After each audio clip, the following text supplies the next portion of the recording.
Bueno, eh, muchas gracias por esperar. Vamos a empezar esta sesión y les pido nuevamente a quienes son de habla hispana que entren al canal de interpretación de español. El botón está abajo en donde está el chat. Y a quienes son de habla inglesa, por favor, entren al canal de inglés. Si pueden escribirlo en el chat, por favor, en inglés, para que me entiendan quienes aún no se han puesto en el canal y no pueden escuchar en inglés. Bueno, buenos días, buenas tardes a todas y en especial un gran agradecimiento a nuestras speakers y a nuestras amigas que nos están acompañando hoy en este evento. Creo que para nosotros en el grupo de el Comité de ONGs para la Condición de la Mujer, este CSW es muy importante porque, como siempre, llegamos a estos eventos con nuestros gobiernos en general en situaciones diversas y con diferentes opiniones. Pero cuando logramos, como este año, que a pesar de esas diferencias, contar con un documento de una declaración consensuada por todos los países de la región, sin excepción, es algo muy importante. Para esto, claro, eso fue lo que se logró en la reunión de CEPAL hace 3 semanas.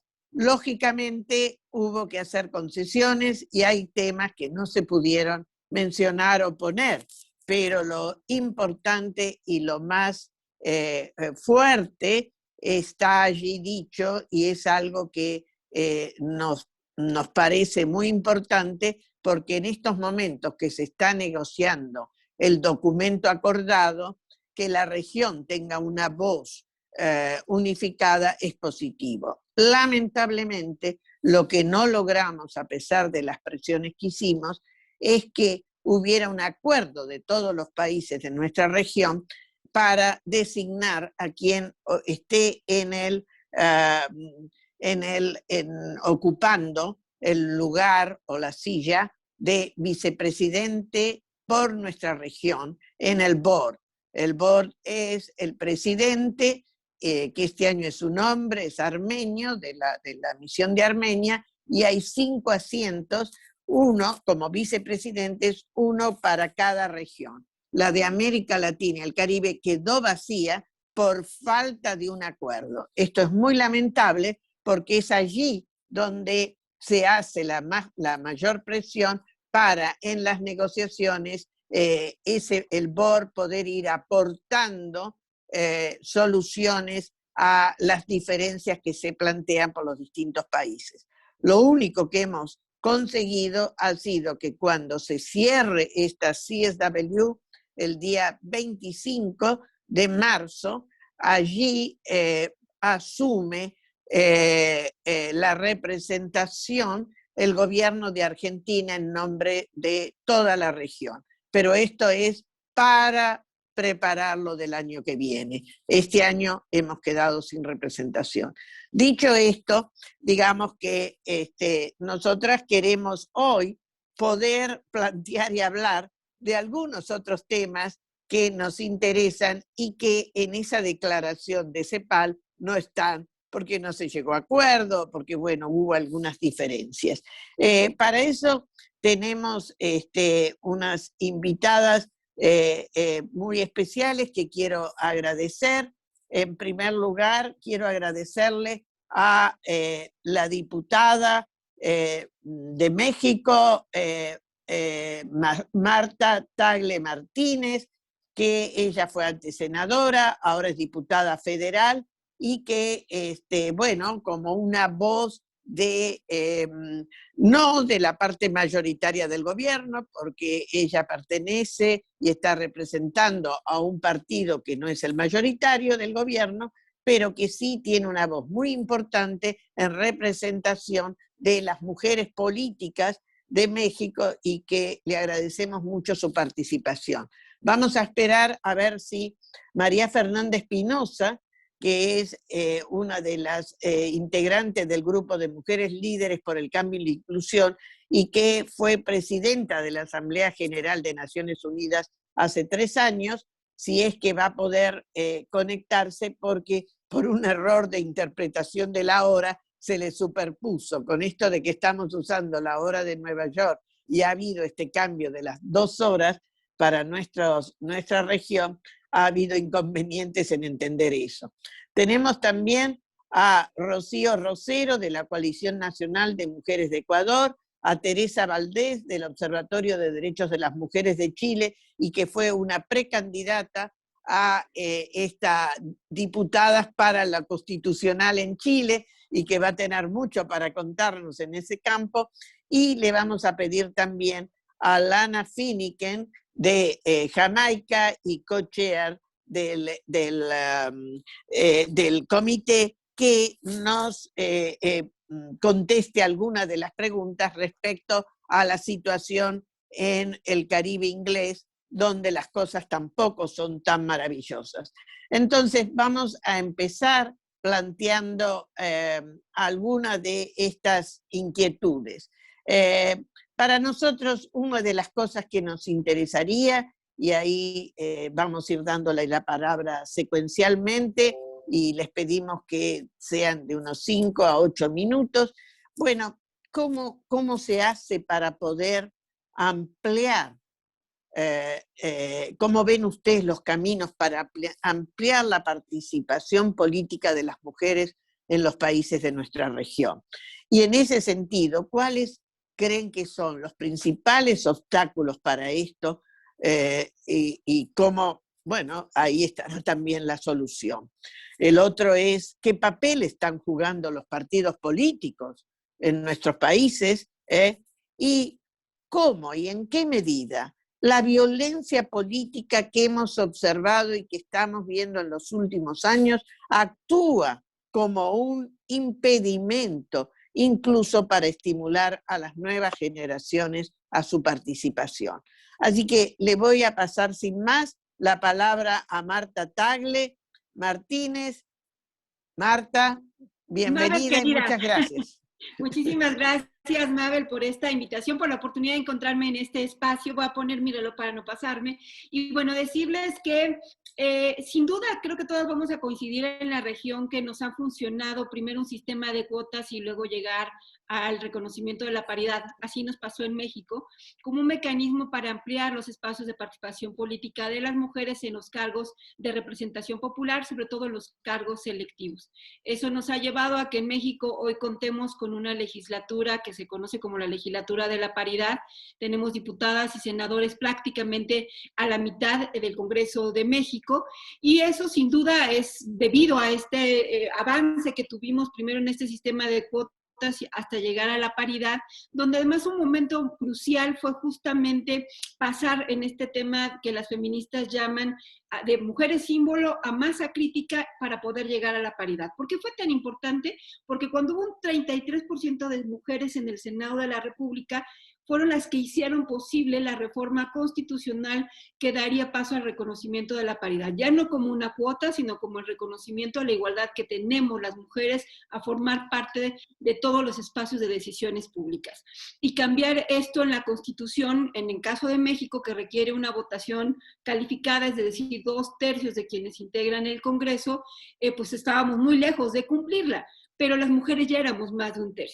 Y al ser más de 1/3, se generó la posibilidad de tener la capacidad de vetar la reforma constitucional en materia política que se empujaba desde el gobierno en ese momento, y eso nos ayudó a generar mecanismos de negociación para llegar a la negociación y introducir la paridad. Por eso les hablo de la importancia que ha tenido seguir en este tema de las reformas, para llegar finalmente a la paridad y pasar de las mujeres símbolo que tuvimos en un momento a la masa crítica, que fue fundamental para que a partir de ellas se hicieran las reformas constitucionales y una serie de mecanismos legales. Las mujeres en México hemos tenido que acudir a tribunales de manera muy recurrente para que primero fueran los tribunales los que obligaran a los partidos y a los congresos a legislar en esta materia, y finalmente en 2014 se reconoció la paridad y recientemente en 2019 la paridad en todo, que significa que no solamente sería ya para los cargos de elección popular, sino estamos buscando que la paridad en todo sea también en los cargos que son por designación, en todos los cargos de decisión pública, desde los gabinetes, por supuesto los tribunales, e ir avanzando en esta paridad en todo. Sin embargo, seguramente muchos de ustedes podrán contar sus experiencias de cómo se puede avanzar en esta representación política, pero me quiero centrar más en el tema de los obstáculos una vez llegada la paridad, porque creo que todas nos interesa darnos cuenta de lo que implica el que ahora estemos la mitad de las mujeres en la Cámara de Diputados y en el Senado. Y uno de los temas que veo de manera importante señalar es que la paridad no necesariamente viene a representar la diversidad de las mujeres que somos. Y ese es un tema que tenemos que seguir atendiendo. ¿Por qué?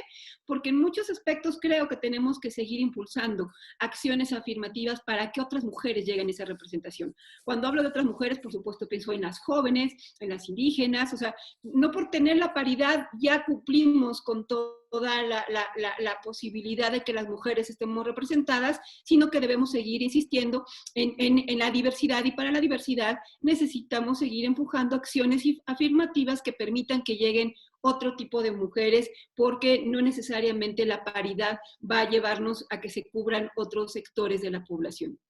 Otro tema que me parece fundamental de cara a la tercera pregunta, pero que tiene que ver con estos obstáculos, tiene que ver con el tema de los partidos políticos.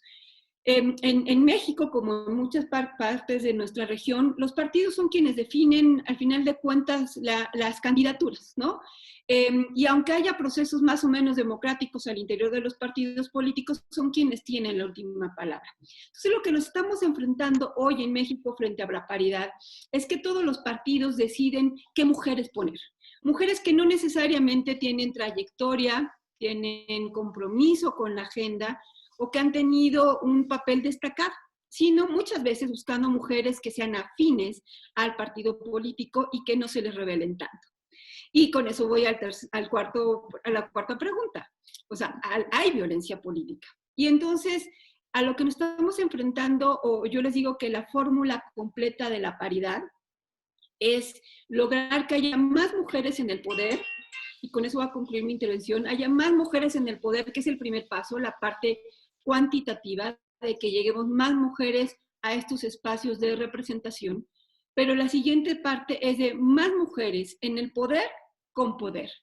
O sea, necesitamos mujeres dentro del poder empoderadas, que tengan espacios de toma de decisiones al interior de los congresos, que tengan la capacidad de poner, impulsar agendas, que tengan cargos decisivos para que realmente el poder, y esa es la última parte de esta fórmula o de esta ecuación que hemos venido construyendo desde el feminismo, para que el poder sirva para transformar la vida de las mujeres. Porque la llegada de más mujeres a los espacios de toma de decisiones sí es un reconocimiento al derecho que tenemos las mujeres, pero también se trata de que las mujeres lleguemos a los espacios públicos para transformar el poder, para que el poder tome decisiones de manera diferente, donde incluya las necesidades y demandas de las mujeres. Con esto concluyo. La fórmula completa que estamos buscando es mujeres en el poder, con poder, y el poder para transformar la vida de las mujeres. Muchísimas gracias, Mabel, y qué gusto compartir esta mesa con Teresa y Rocío, y esperemos que Fernanda se pueda involucrar más adelante. Gracias. Bueno, muchas gracias, Marta, y no te vayas porque seguimos. Está María Fernanda, entiendo que había entrado, si es que está, por favor. ¿Me ayudan a ver si está María Fernanda? No.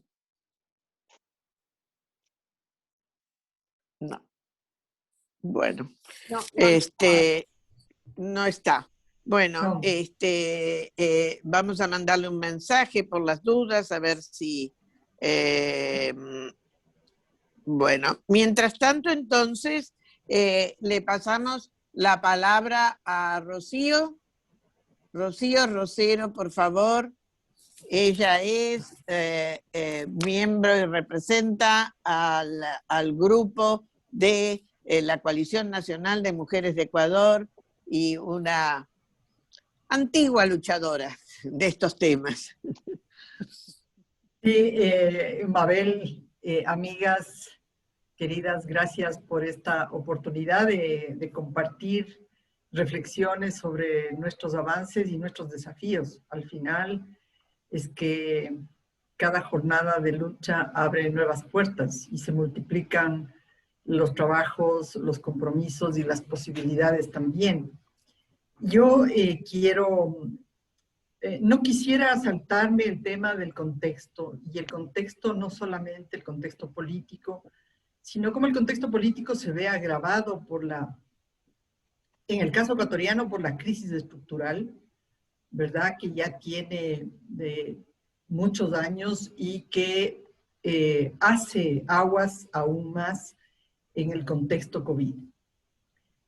¿Por qué? Porque francamente la sobrecarga sobre las mujeres, la sobrecarga con el trabajo de los cuidados, del empobrecimiento, la expulsión de la fuerza laboral, a través de la cual salieron muchas mujeres de sus empleos, la pauperización de los medios de vida,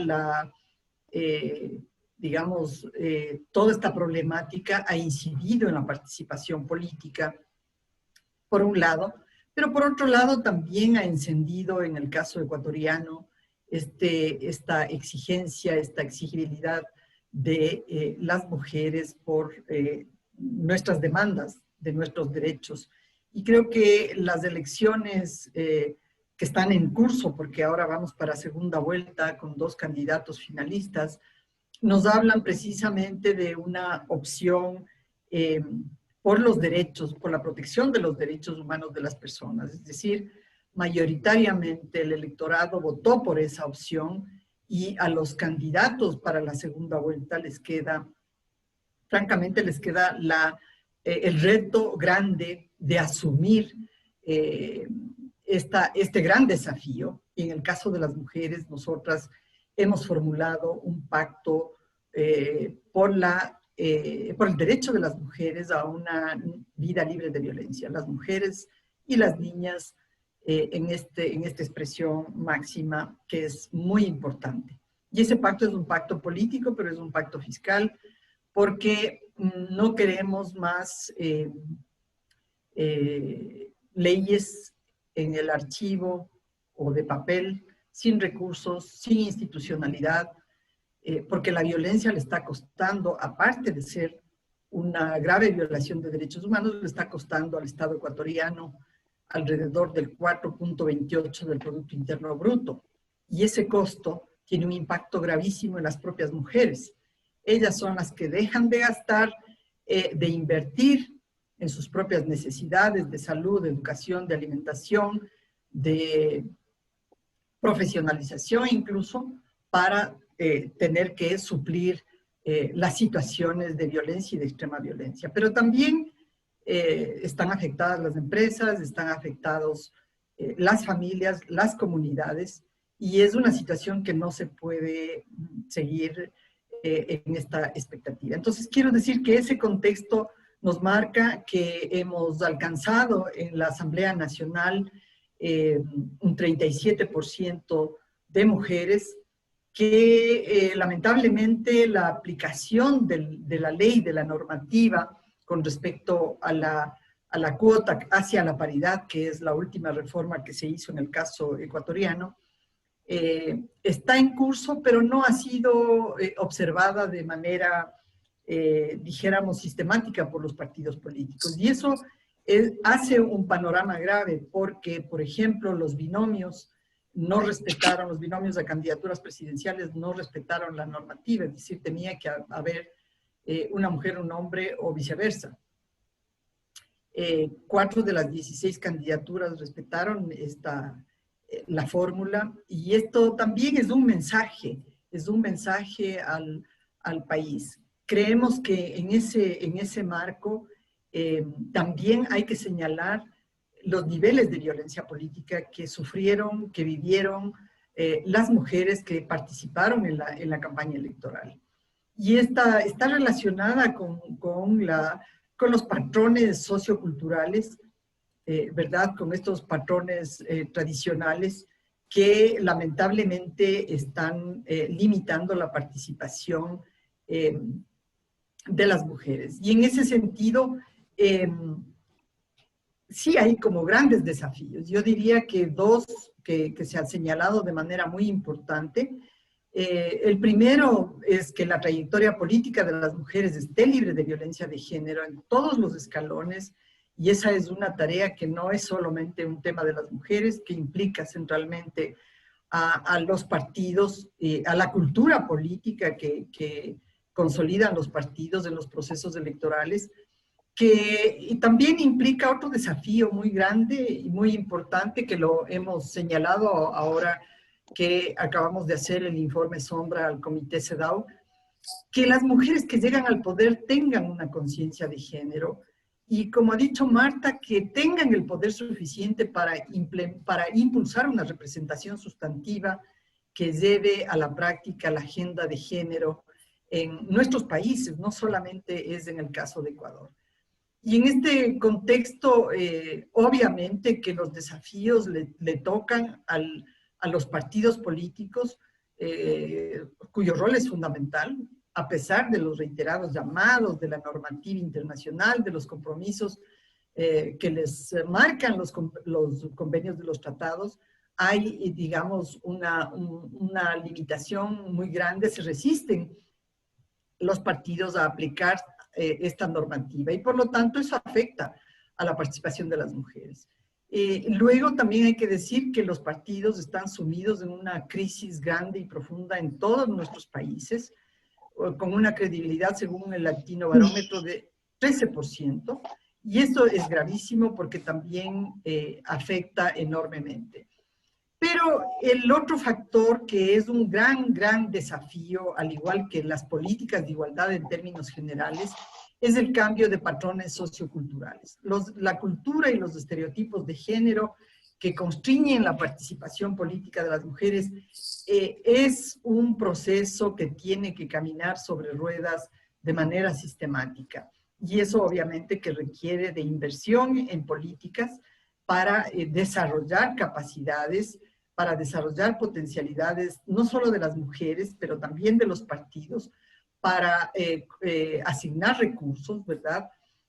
Para que los aspectos, digamos, que son objeto de la violencia política, el aspecto físico, las cuestiones de vida personal, los prejuicios, no sean lo que está, digamos, siendo parámetro para la participación de las mujeres.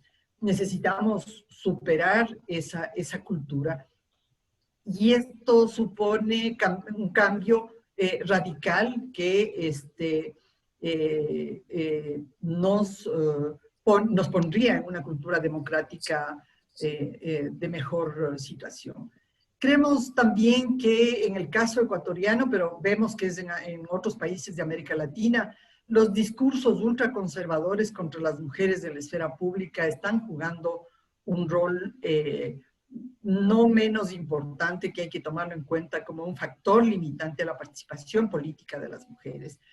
Hay una contraola de discursos conservadores que ya tiene varios años en América Latina, y unas narrativas que son feroces, antiderechos de las mujeres, que llegan a ridiculizar la participación política, que omiten el nombrar, el explicitar las discriminaciones y las violencias, más bien que, por ejemplo, sobre los temas de aborto, están permanentemente refiriéndose al tema pro familia y pro vida. Claro, los desafíos son grandes y múltiples, y también nos involucran a las organizaciones feministas y de la sociedad civil. En este contexto, las interseccionalidades de pertenencia, de condición social, de género, de nacionalidad. La verdad es que nos están poniendo, o están poniendo a las mujeres indígenas, jóvenes, afrodescendientes, y de todas las diversidades LGBTIQ+, un conjunto de trabas y limitaciones para su participación. Esas todavía no entran en la normativa, no entran en la cultura política, y también constituye un gran reto. Pues bien, los desafíos están allí puestos. Creo que con lo que se ha avanzado en consensos y en los debates que hemos tenido, yo creo que están varias rutas señaladas. Quisiera nuevamente, digamos, terminar con esto y agradecer por este espacio, Mabel y colegas. Gracias. Bueno, muchas gracias, Rocío. Y creo que ya está María Fernanda Espinosa con nosotros, así que le vamos a dar la palabra a ella.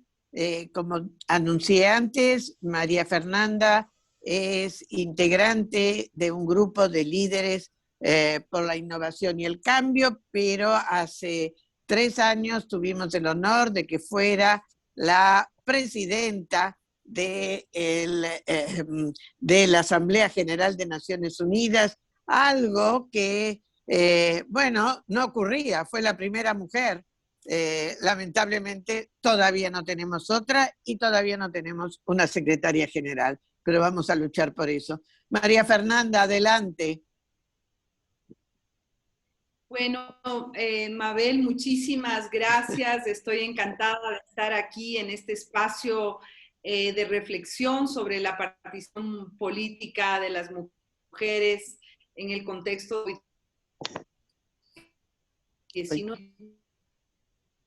tema del Día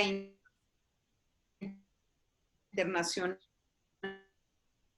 Está muy mal tu sonido, a lo mejor si sacas el video, María Fernanda. La mujer eso que es un tema pandemia opera como un lente, la exclusión de todos los déficits reales, el bien. Se escucha entrecortado, María Fernanda.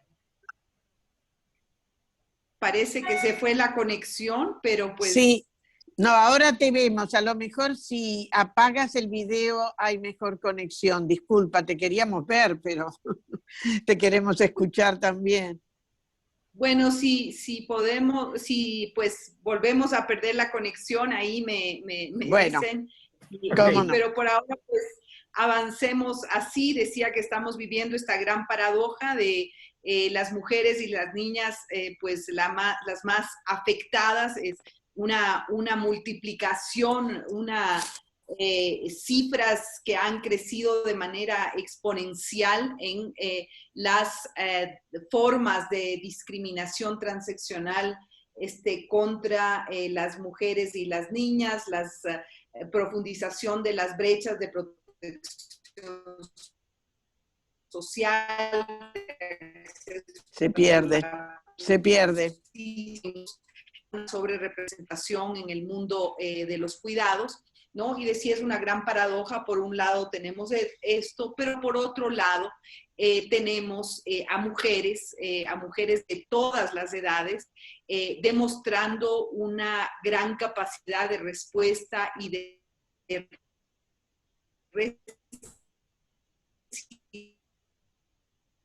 se pierde la voz. Múltiple.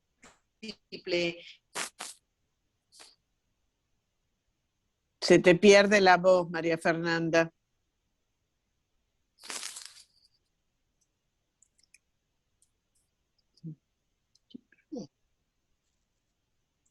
A ver si ahora podemos escucharte. Ahora sí que voy a apagar el video para ver si podemos continuar con esta conversación. Ya no sé ni en dónde me quedé, pero en todo caso, lo que quería decir es que efectivamente estamos viviendo una situación crítica, magnificada por el COVID, y a la vez las mujeres de todas las edades hemos hecho un despliegue de liderazgo, de capacidad, de resiliencia, de respuesta activa a las múltiples crisis desencadenadas por la pandemia del COVID.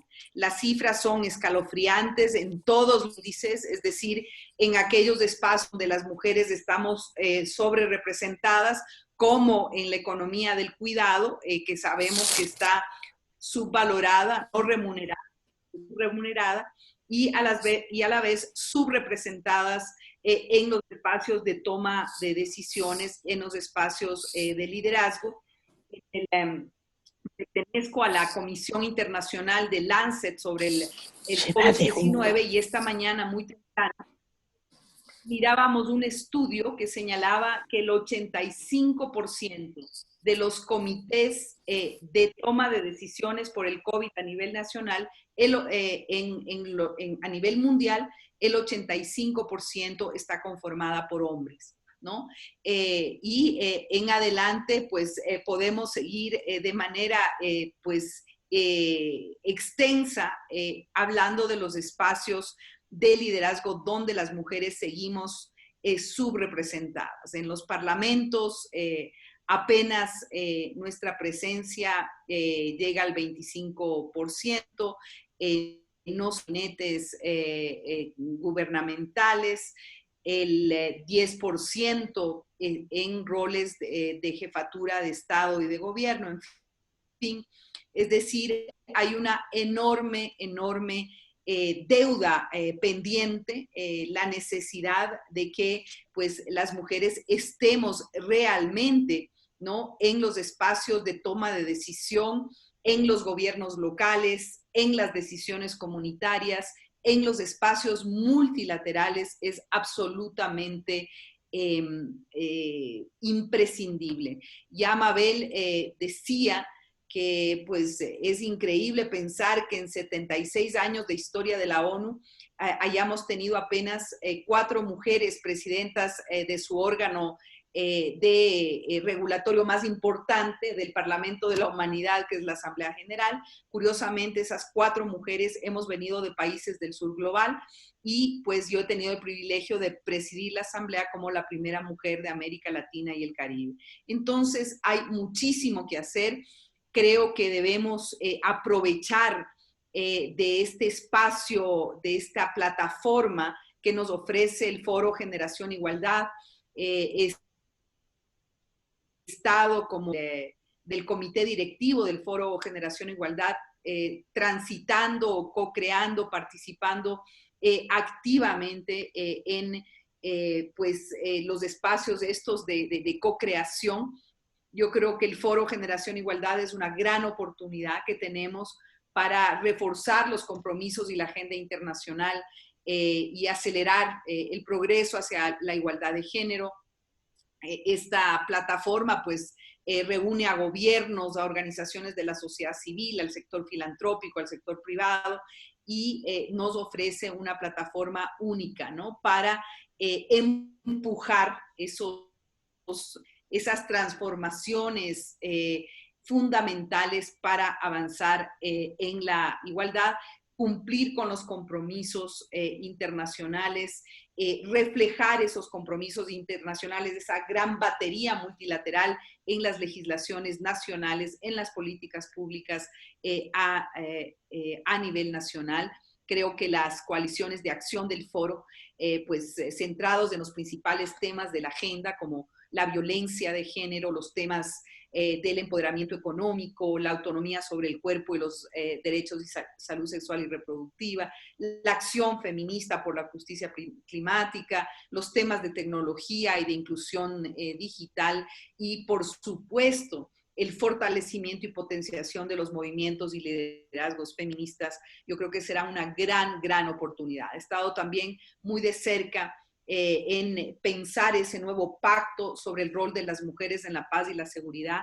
Creo que pues esos son los temas quizá de la agenda. Pienso que luego de los 25 años del histórico Beijing y su plataforma de acción, tenemos una deuda que pagar y en medio de una crisis que, pues lo hemos dicho, una crisis múltiple que debe ser enfrentada con fuerza, con la sabiduría, con el liderazgo de las mujeres y de las mujeres de todas las latitudes y de todos los sectores. Y aquí una especial mención, escuché a Rocío Rosero hablar del tema de la agenda de las mujeres indígenas, que es un tema absolutamente clave, no solamente para la agenda indígena o la agenda de las mujeres indígenas. Creo que las reivindicaciones, pero sobre todo la creatividad y la respuesta de las mujeres indígenas es fundamental para esta tarea de reconstruir mejor el futuro, en general para las sociedades, de avanzar en este nuevo pacto, reconciliación entre la sociedad, la política y la naturaleza. También están las mujeres con discapacidad que han aportado tanto a la agenda feminista. En fin, yo creo que la lista es enorme, el trabajo por delante es gigantesco y todo esto requiere de que pues, las mujeres tomemos por asalto el poder en todos los espacios en los que nos encontremos. Y creo que esto es una suerte de mandato, de obligación, de desafío y de compromiso. Y qué mejor que podamos tener este encuentro, este intercambio en el marco de la CSW, en el marco de la reflexión sobre la necesidad de potenciar los liderazgos de las mujeres y de comprometernos con una agenda que tiene una larga y profunda deuda pendiente. Así es que aquí estamos nosotras para celebrar el mes de las mujeres, que debería ser permanente para nosotras, de celebrar, de conmemorar, pero de comprometernos y de demandar también que pues se haga lo que se tiene que hacer.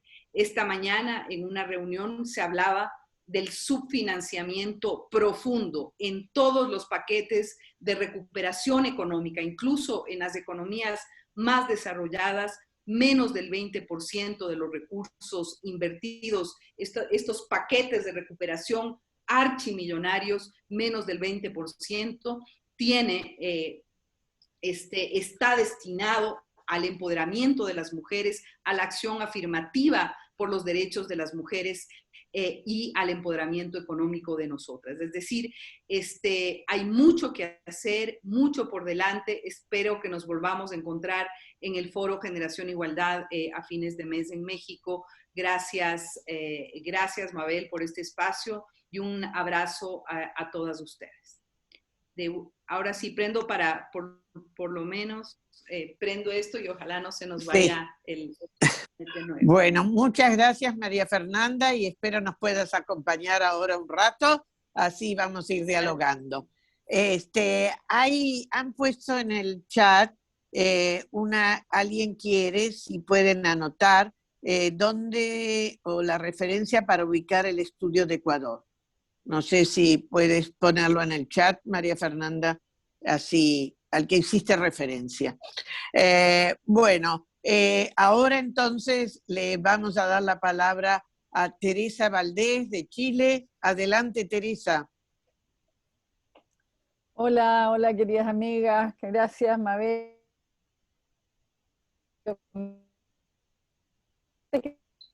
Bueno, te vamos a tener que pedir que te perdemos la voz, así que a lo mejor también te tenemos que pedir que apagues tu video y no te podemos ver, querida, pero sí a ver si te escuchamos. Voy a apagarla mientras hablo para después lo retomo. Perfecto, gracias.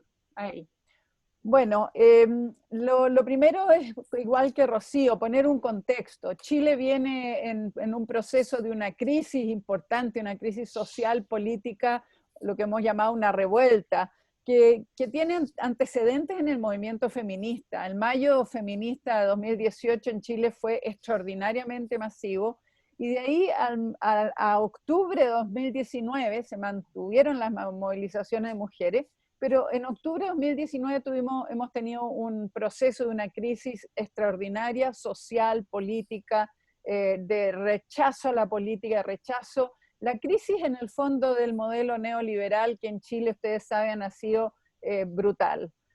Como resultado de eso, las fuerzas políticas tradicionales llegaron a un acuerdo y firmaron el 11 de noviembre de 2019 un acuerdo por la paz y la nueva constitución. Imagínense que éramos 2 millones de personas en las calles de Santiago diciendo queremos no más, ¿no es cierto?, de Chile despertó, queremos una nueva constitución. Entonces, desde entonces hemos estado en un proceso de, se firmó este acuerdo, pero tenía que hacerse un plebiscito. Entre medio del plebiscito llegó la pandemia, y entre medio las mujeres, y esto lo quiero decir cuando se habla de los caminos para ampliar la participación de la política de las mujeres, para nosotros ha sido fundamental las alianzas entre mujeres, la articulación de mujeres de los organismos, de las organizaciones sociales y de los partidos políticos. El feminismo, digamos, en todas sus expresiones, académicas, popular, de base, de distinto tipo, organizado hasta que conseguimos que el órgano que va a hacer la nueva constitución sea paritario. Un logro enorme que fue de comienzo del año pasado. Y bueno, otro elemento importante que para esta propuesta, ¿no es cierto?, de un órgano para la constitución tenía que ser plebiscitado, con dos alternativas, uno que fuera elegido íntegramente por la ciudadanía y otro que fuera elegido parcialmente por la ciudadanía y representando a las cámaras actuales de diputados. Bueno, la crisis en este minuto, la crisis política, la crisis con los partidos es extraordinaria. Por supuesto que ganó con un 80% la opción de que fuera elegida íntegramente por la ciudadanía, pero justo estamos en pandemia, entonces se ha tenido que postergar y vamos a tener recién en abril, en un mes más, tenemos las elecciones de esta convención constitucional. Han pasado varias cosas importantes. El descrédito de los partidos, la resistencia a los partidos ha hecho florecer una cantidad increíble de candidaturas independientes, de listas independientes, con un problema serio, que tienen muy pocas posibilidades de ser electas, pero son cientos de dirigentes, líderes, mujeres, que se han incorporado y que en este minuto hacen campaña. También se consiguió, y por movilización y presión general, que hubiera una cuota para pueblos originarios. Entonces estamos llenos de esperanza en muchos sentidos, pero al mismo tiempo en una especie va a ser una situación como de ley del embudo, porque de toda la cantidad de gente que está movilizándose y tratando de conseguir ser elegida por el mecanismo en el cual se va a contabilizar los votos, van a salir igual el 50% mujeres, pero no van a salir la cantidad de feministas que en este minuto son candidatas. Bueno, mi experiencia personal, yo en representación, ¿no es cierto?, con el apoyo de la Asamblea Feminista Plurinacional, de la que formo parte, me presenté como independiente dentro de un partido. Bueno, y ahí viene mi experiencia negativa, ¿no es cierto?, que cuando tenía todo asegurado, esto con las alianzas entre las mujeres, con las mujeres de los partidos tradicionales, que también han luchado por tener cuotas, y estos partidos se declaran feministas. Nosotros estamos en un extraño veranito de San Juan, aquí la derecha se declara feminista, aquí todo el mundo quiere ser feminista. Bueno, pero a pesar de tener todo el respaldo, el presidente del partido en el cual yo estaba postulando va de precandidato a presidente, porque nosotros tenemos elecciones presidenciales a fines de este año, y entonces claramente quería que quedara a la hora de la negociación con otros partidos en una lista, que quedara un señor que es uno de sus principales apoyos. Y bueno, en eso me negociaron, en realidad negociaron mi lugar y dejaron a un hombre, y yo no quedé como candidata. Sin embargo, me lo han preguntado mucho, yo vengo trabajando de hace tantos años y formo parte de las alianzas y hemos estado trabajando con mujeres de la sociedad civil y de partidos, que honestamente estoy dedicada a apoyar a las mujeres que van de candidatas y no me afecta en lo personal, incluso en este minuto que estamos con restricciones de cuarentena por la pandemia, casi es un alivio pensar que no tengo que estar haciendo campaña. Bueno, pero volviendo al tema de los obstáculos es recordar de que lo que nosotros queremos es repartir, redistribuir el poder. Y redistribuir el poder significa quitarle poder a los que siempre lo han tenido. Son impresionantes las distintas maniobras y formas en que los hombres se las arreglan para seguir manteniendo el poder. Entonces, el obstáculo principal es ese, que no quieren compartir el poder. Entonces, en el momento de crisis de los partidos y de crisis de la democracia, igual se las arreglan, ¿no es cierto?, para estar haciendo mecanismos como los que hicieron conmigo. Mirado en perspectiva, es necesario reconstruir los partidos, es necesario volver a partidos, ¿no es cierto?, donde en el fondo estamos en un proceso de resignificación de la política, con todo el esfuerzo que hay, la participación impresionante, hay una resignificación de la política, pero con una crítica a los partidos políticos, sobre todo por su elitismo, por su distancia abismante respecto de lo que está viviendo la sociedad. Incluso, ¿no es cierto?, en situación de pandemia, han sido nuevamente las mujeres, las organizaciones sociales, las ollas comunes, han tenido que salir a poner, a generar condiciones. Ya se dijo aquí lo que ha significado para las mujeres la pandemia. Entonces, uno tiene que pensar en reconstruir partidos, en mirar tenemos que ser capaces de resignificar la política y de reconstruir partidos de otra manera. En cuanto a cómo impacta la violencia política en este minuto, está pasando mucho en este minuto. Muchas mujeres están viviendo situaciones de maltrato a través de las redes sociales, con persecución, con mucha violencia. En la designación de candidaturas hubo no solo el caso mío, hubo varios casos más. Y evidentemente es la alianza entre las mujeres aprovechando esas mismas redes sociales para poder proteger a las mujeres y acompañarlas. El temor es obviamente que se ahuyente, que las mujeres no quieran seguir siendo candidatas ni líderes. Se me terminó el tiempo, así que voy a dejar el paso a las demás compañeras. Bueno, muchas gracias, Teresa, y muy interesante porque has aportado otra visión, digamos, y una vivencia muy directa y que, bueno, nos tiene que hacer reflexionar. Ahora le voy a pedir a Lana Finikin de Jamaica que nos conteste en cuanto a estas preguntas en el Caribe inglés. Si están en el canal de español, todas van a poder escuchar la traducción. Muchas gracias. Lana, please. Lana. Good morning, afternoon. Muy buenos días, muy buenas tardes, buenas noches a todas las participantes. Aquí estoy desde Jamaica. Uno de los aspectos que quisiera abordar, y se mencionó ya, lo que debe reafirmarse es que dentro de los espacios políticos es muy importante y es que es hostil para las mujeres entrar en este marco y en esta esfera. Y la razón es que prácticamente todos los países de Caribe tienen sociedades patriarcales, donde los hombres son vistos como quienes obviamente siempre lideran, mientras que al mismo tiempo es la mujer la que va a trabajar, la que va a realizar todo el trabajo subterráneo para poder tener nuevos adeptos e incluir a los hombres y llevar a los hombres al poder. Recientemente hay mujeres que han ingresado en la política en el Caribe y algunas han sido exitosas en esta tarea y han podido llegar al Parlamento. Mientras que siguen existiendo algunas preocupaciones en cuanto a la participación política, es que mientras llegan las mujeres en estos espacios, no se les da a ellos algún tipo de rol que no sea administrativo. Incluso cuando son estos roles administrativos asignados, en realidad están siempre en última fila y son quienes desarrollan tal vez las tareas más duras en realidad. Y lo que cuando es la hora de votar, en realidad ellas no son tenidas en cuenta. Dentro de Jamaica está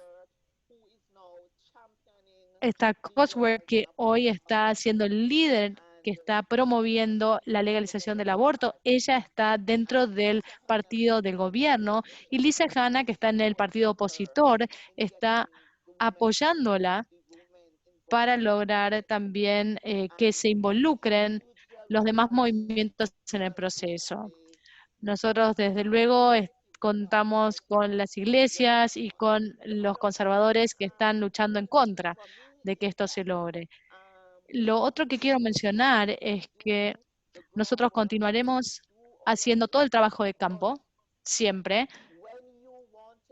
pero cuando ustedes o cuando uno desea acceder a la presidencia o ser un primer ministro de cualquier partido o incluso de un país, aún lo más bajo es lo que se nos muestra a nosotras. Y es sorprendente ver que a veces es la misma mujer la que es parte de ese mecanismo y que a veces nos aplasta a nosotras porque es parte de ese otro partido y se muestra como opositora. Entonces, a veces las mujeres tienen miedo de poder alzarse en posiciones de liderazgo, pero hemos tenido éxito también en lograr que 3 mujeres estuvieran como en puestos de primer ministro, una de Jamaica, una de República Dominicana y otra de una tercera región. Lo que nosotros podemos hacer para lograr que más mujeres se involucren en este proceso, nosotros como mujeres tenemos, y como nuestra líder de Chile ha mencionado, es que debemos empezar a tomar participación activa y liderar también y levantar a esas personas, esas mujeres que están haciendo el trabajo de campo y ver por qué es importante darle apoyo a esas mujeres, justamente para hacer esa transición. Si no las llevamos a esas posiciones, cuando se tomen las decisiones, no van a estar siendo tomadas para nosotras, sino para los hombres que están en el poder. Y los hombres no entienden qué significa ser capaz de implementar programas sociales que puedan abordar los problemas que nosotros estamos abordando en este momento. No son sensibles para garantizar que, por ejemplo, lo que es el cuidado diario, el trabajo decente, el trabajo digno, se vuelvan o se vuelquen en políticas y van a continuar ellos desarrollando todos los protocolos, van a llegar a las conclusiones consensuadas, pero en realidad ellos no van a implementarlas, sino que estos van a ser documentos que van a estar, pero que nosotras deberíamos tomar para luchar para que esas políticas legislativas estén en su lugar.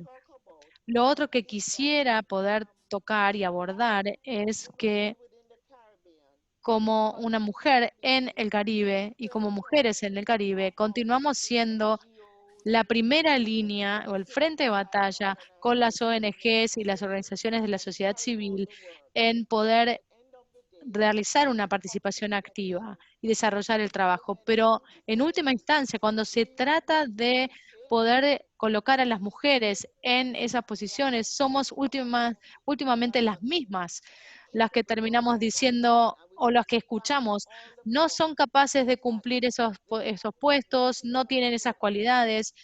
Sin embargo, son las que han estado trabajando en todos estos años.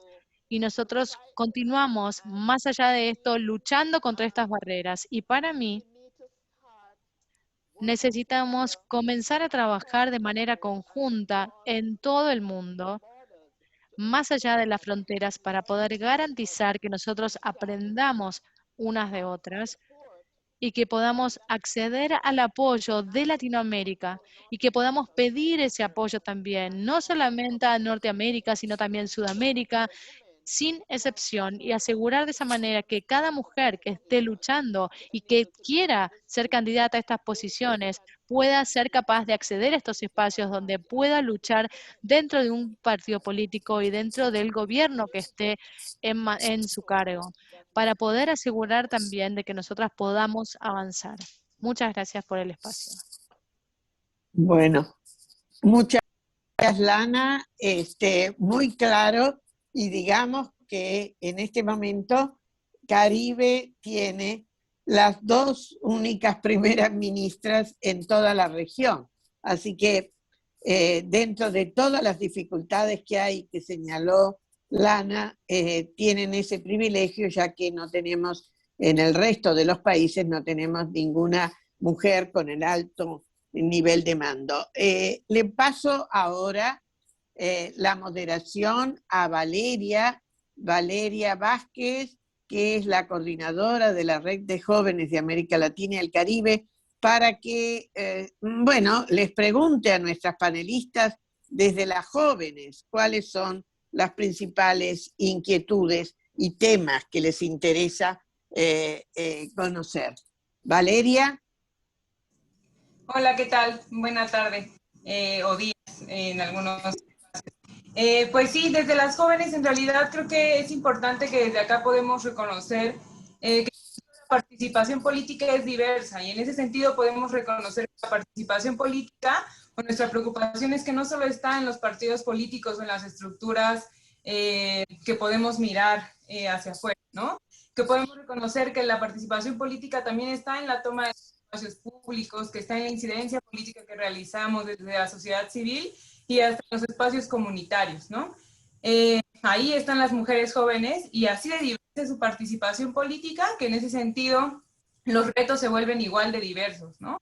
Que haya pisos que se convierten en techos. Por ejemplo, ahora que escuchábamos los avances de paridad, eso fue, por supuesto, un logro de muchas de ustedes y se convirtió en un piso para que las mujeres pudieran acceder al poder, pero luego nos encontramos con otros retos donde hay hombres asignando a estas mujeres en esos espacios, donde son mujeres que no traen la lucha o la agenda de la lucha feminista, y entonces se convierte en otro reto y estos pisos se convierten en techos que al final pareciera que nos toca seguir rompiendo. Y eso, pues, en general, como en la región. Y apostar por seguir poniendo políticas públicas con recursos para la participación política de las mujeres. Al final nosotras reconocemos que no hemos aprendido a participar políticamente en una misma línea. Todas hemos aprendido a participar políticamente de manera diversa, y en ese sentido nosotras queremos apostar o poder preguntar por acá cómo apostamos para los cambios estructurales que eso deviene, porque al final ustedes, quienes están por acá compartiendo ahora su experiencia, han construido un camino en el que nosotras podemos ir andando y además seguir construyendo, pero que nos toca hacia las juventudes diversas para seguir construyendo bajo estos cambios estructurales en la política, porque al final, pues así como somos de diversas, así también es de diversa la región, y es ahora a las jóvenes cómo nos toca poder participar, cómo podemos seguir además generando o teniendo diálogos intergeneracionales que nos permitan un andamiaje para esa deconstrucción estructural. Entonces, por ahí un poco las preguntas. Gracias. Bueno, ¿quién se va a animar a romper el fuego? Mabel, yo le entro. Vale, bien, Marta, vamos. No, yo lo que quiero decir a todas y sobre todo a las jóvenes, que aquí en México la verdad de las cosas es que la fuerza de las mujeres jóvenes le han invertido una energía al movimiento increíble. O sea, de verdad, a quienes tenemos algún tiempo en esta trayectoria reconocemos todo el trabajo y el esfuerzo que están empujando el movimiento feminista, pero de manera muy especial las jóvenes. Yo creo que pasa lo mismo en Chile con lo que nos platicaba Teresa, ¿no? O sea, esta fuerza irruptora que traen las jóvenes, que es de una generación diferente, de una generación que nació en una época de un reconocimiento de derechos que ya fueron conquistadas para ellas y que no están dispuestas a dar paso atrás. Y eso hay que reconocerlo. Estas juventudes que tenemos hoy en día forman parte de otra generación, de una generación que viene con derechos y que están dispuestas a dar la batalla, y hay que reconocerlo. Y ante la pregunta específica de Valeria, me parece muy interesante decir que tiene mucho que ver con lo que tanto Rocío como Teresa han comentado y que también lo han expresado aquí en el chat de Zoom, en el sentido de que me parece que uno de los temas fundamentales para poder transformar el poder tiene que ser justamente esta crítica al sistema de partidos. O sea, la lucha de las mujeres por ocupar espacios de toma de decisiones ha sido una lucha democratizadora, es decir, hemos luchado por ocupar los espacios de representación política que por derecho nos corresponden, y eso es la democracia, que estemos todas las voces representadas en los espacios formales de decisión. Pero esto está haciéndose atorado una y otra vez por los partidos políticos que en toda la región están en una severa crisis, que ninguno le está respondiendo a los intereses de las mujeres y que efectivamente, como decía Teresa, al tratarse de un tema de distribución de poder, pues no están dispuestos a cederlo y encuentran muchas maneras de controlar y no perder el poder. En el caso de México, el tema de poner obstáculos para que las mujeres no tomemos decisiones es evidente, pero lo podemos ver en cualquier mecanismo de participación ciudadana, y ahí lo quiero juntar con la segunda parte que comentaba Valeria.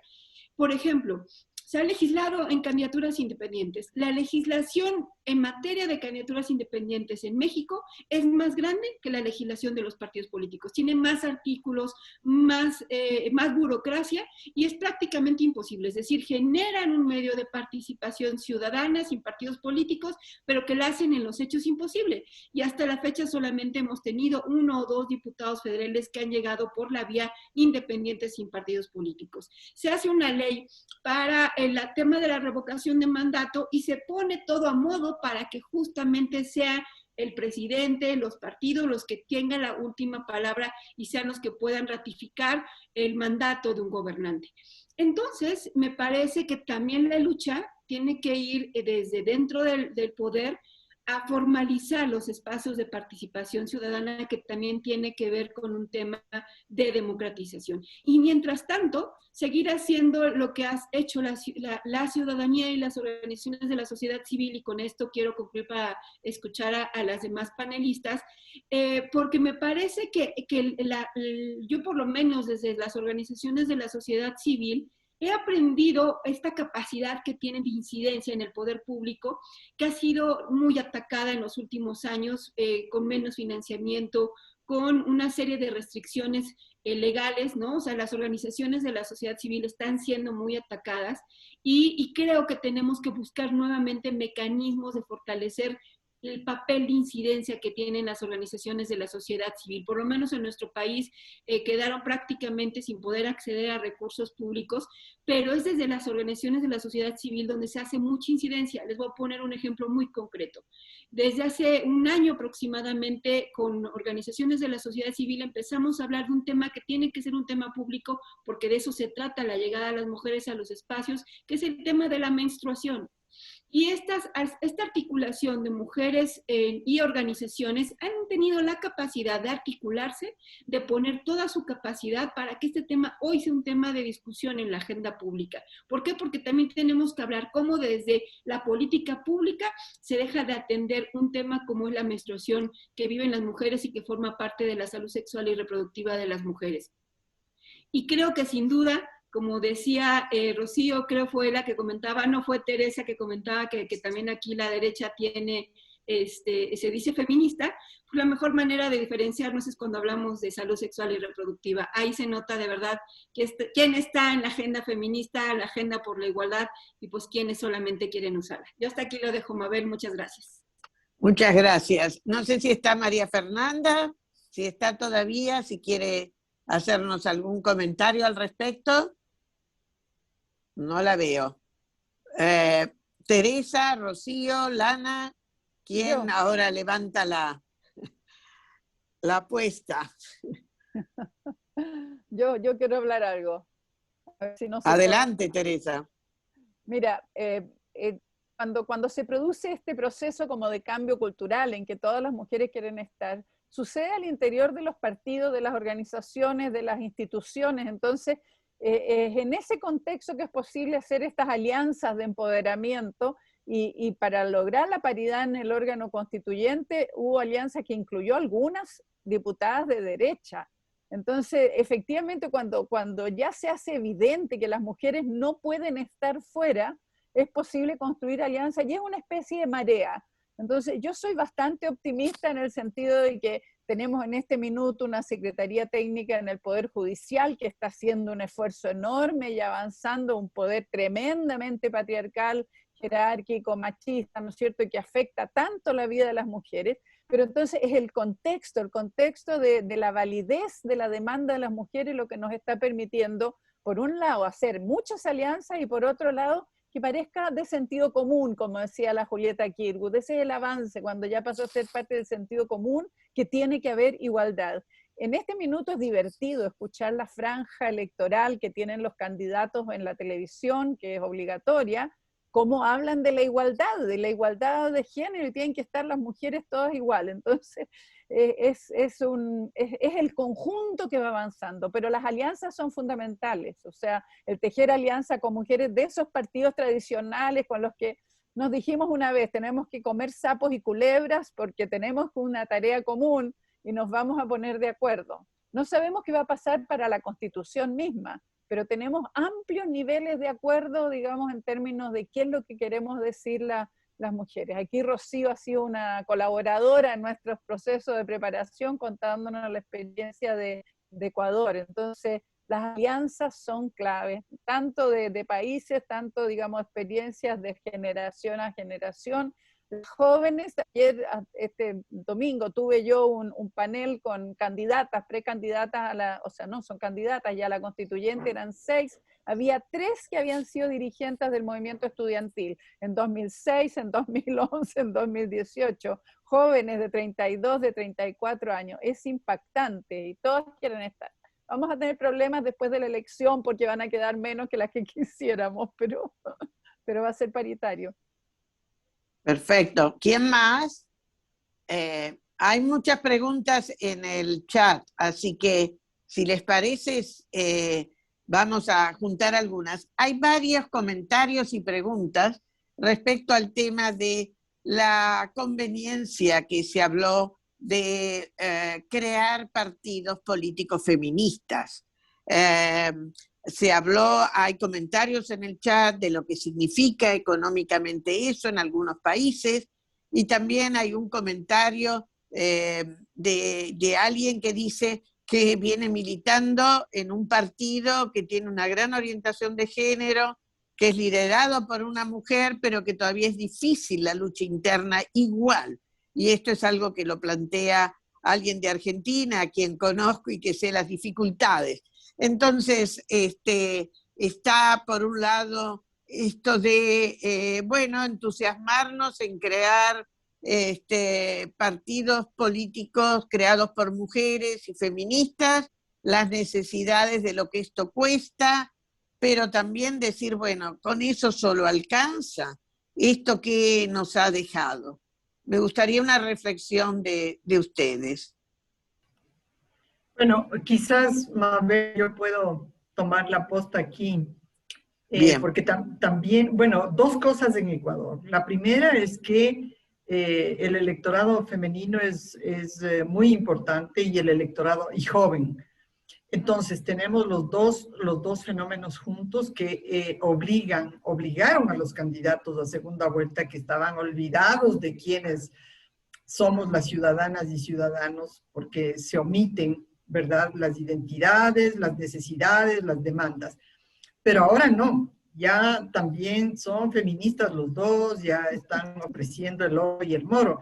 Por eso también es que nosotras hemos hecho la propuesta de un pacto fiscal, porque no queremos más palabras y no queremos más documentos para el archivo, sino decisiones políticas, recursos y una arquitectura institucional que haga funcionar el fenómeno. Digamos que haga funcionar la política de prevención y erradicación de las violencias y las políticas nacionales de igualdad. Eso no es tarea menor. Entonces, queremos decir que esta naturaleza o esta composición del electorado en el caso del Ecuador es todo un fenómeno político, mediático, que se traduce en un vuelco de los candidatos de su mirada a los derechos de las mujeres, digamos, a las demandas de las mujeres, no a los derechos, porque nosotras constatamos, revisando las propuestas, que efectivamente distan mucho de dar respuestas concretas. Y ahí vemos la amenaza que significa usar nuestro discurso, nuestros contenidos, pero sin dar una respuesta real. Por eso mismo estamos en esta puja, digamos, para lograr compromisos ciertos de los candidatos en materia de decisión política. Pero lo que ha surgido además en este momento es una ola intergeneracional, porque estamos trabajando feministas de todas las edades, con los ambientalistas, con el movimiento indígena, que hay que decir que el movimiento indígena estaba mayoritariamente con Pachacuti. Y bueno, se habla de un fraude electoral, ha sido muy compleja la situación, pero finalmente esa tercera vía de Pachacuti ha permitido también consolidar la demanda sobre derechos. Y entonces tiene una vigencia muy fuerte en este momento. Va a tener de aquí al 11 de abril, que es la segunda vuelta electoral, que son las elecciones. Vamos a ver cómo esto se desenvuelve. Es un panorama súper interesante, súper nutrido. Pero en ese marco, además de surgir estos movimientos pluridiversos y estas expresiones conjuntas de los movimientos ecologistas, feministas, animalistas, incluso hay programas de distinta naturaleza que se están desarrollando, también hay grupos que se están planteando, bueno, ¿por qué no un partido feminista? Y hay, digamos, sectores que están en esa reflexión. Yo personalmente, bueno, a mí me encanta que hayan las propuestas, pero digo, es una aventura efectivamente que tiene unos costos. Recuerden ustedes, en los 80 nosotras veníamos de los partidos de izquierda y hablábamos de la doble militancia. No fue fácil hacer las rupturas, establecer los espacios autónomos feministas. Nos convertimos en movimiento popular de mujeres, de movimientos en distintos segmentos, pero ya organizar un partido político es toda una maquinaria, toda una institucionalidad. Y yo no creo que la vía es o movimiento social o partido político. Yo creo que en este momento hay la posibilidad como de ir pensando cómo los procesos sociales van configurando nuevos espacios de actorías, en donde los partidos están en crisis, no dan respuesta a las demandas de la población joven, indígena, de las personas que estamos demandando ampliación de derechos, de las diversidades sexogenéricas, etc. Es decir, yo creo que tenemos un panorama en el que se abre mucho esta posibilidad y que no hay fórmulas. Yo solamente hago esta reflexión. Yo creo, hemos discutido hace un par de semanas con un grupo que está planteándose el tema de partido feminista en el Ecuador. Hemos discutido este tipo de cosas para mirar de las lecciones aprendidas de nuestras militancias en distintos partidos, de izquierda, de centro, socialdemócratas, etc. Y para mirar también el actual proceso electoral que nos pone este conjunto de temas, de demandas y de interpelaciones que nos demandan una respuesta también, como movimiento feminista, como movimiento social de mujeres. Eso, muchas gracias. Muchas gracias. Yo quisiera agregar un tema, adelante. Un tema complejo, porque en Chile los partidos están teniendo mujeres feministas y llevan candidatas a la constituyente que son feministas militantes de partido. Sin embargo, tenemos una exigencia histórica de que la oposición al gobierno actual llegue a la unidad, a construir acuerdos. Y en esas condiciones, a pesar de que las mujeres hemos históricamente sido capaces de construir la unidad, en este minuto las mujeres en los partidos no están teniendo la fuerza suficiente para obligar a los partidos a llegar a la unidad. Parte del problema que tenemos de desafío en la Convención Constitucional es que van muchas listas, con lo que se pierde elegibilidad, se pierde la eficacia de votos. Y entonces es lamentable porque nosotros históricamente en tiempo de dictadura fuimos las mujeres las que fuimos capaces de construir la unidad político-social más amplia, desde la democracia cristiana, desde el centro hasta la izquierda, y ahora no hemos sido capaces, ¿sí? O sea, incluso las mujeres que están dentro de los partidos, la valoración de la identidad, del pequeño pedacito de verdad partidaria por encima de la representación de un anhelo colectivo, y en eso estamos en deuda. Ese para mí es el desafío que tenemos acá en Chile, digamos, las mujeres, que estamos haciendo tanto por la igualdad, pero no estamos haciendo suficiente por la unidad de la oposición. Mabel, yo también quiero... Sí, adelante. Algo muy rápido, sobre todo porque en México tenemos la experiencia de partidos que se conformaron desde la lógica feminista ya en dos momentos, México Posible y Alternativa Socialdemócrata, que en su momento también perdieron el registro. Pero justo lo pongo en la mesa porque me parece, no sé si en el caso de toda la región, pero en el caso de México, es que las reglas están hechas para ser partidos tradicionales. Y mientras sigas en esa lógica de que es jugar con esas reglas del juego, pues sigue el problema de estos partidos feministas a los que se enfrentaron era que tenían que jugar con las reglas tradicionales del poder que implicaba, entre otras cosas, en el caso de México, tener pues asambleas de tipo clientelar, ¿no? Llevar gente para poder garantizar que obtuvieran el registro. Y por eso creo que desde el feminismo lo que tenemos que seguir cuestionando es el sistema de partidos como tal y las reglas que han hecho para seguirse repartiendo el poder, porque creo que, y en eso podemos coincidir con Rocío y Teresa, que lo que ha sucedido con los partidos es que no importando que haya más, terminan haciendo lo mismo, se ponen de acuerdo para seguir gobernando de la misma manera, distribuirse entre ellos el poder sin atender las demandas de las mujeres. Entonces yo creo que sí tenemos desde el feminismo que seguir cuestionando al sistema de partidos, y tenemos que desde el feminismo además poner sobre la mesa el tipo de país y de proyecto de país que queremos, que es un poco lo que está sucediendo con Chile, ¿no? En todo este proceso constitucional de la constituyente chilena, que es necesario poner dentro de este pacto las necesidades y de las demandas de las mujeres y decirles, también tenemos proyecto de país. Y el proyecto de país y de región que tenemos es una vida libre de violencias, tenemos un país en mente que incorpore la economía de las mujeres y en la economía de las mujeres incorpore el tema de los cuidados, y tenemos en la cabeza un país que además genere políticas públicas para atender la salud de las mujeres y un país donde las mujeres empresarias tengan oportunidades. Tenemos propuesta, tenemos mucho que hacer y eso se hace desde el espacio público. Por eso creo que la principal aportación que el movimiento feminista puede hacer ahorita en la región es seguir cuestionando el sistema de partidos y seguir construyendo democracia, una democracia incluyente, participativa y feminista. Gracias, Marta. Y esto coincide con algunas de las observaciones y preguntas que se han hecho en el chat.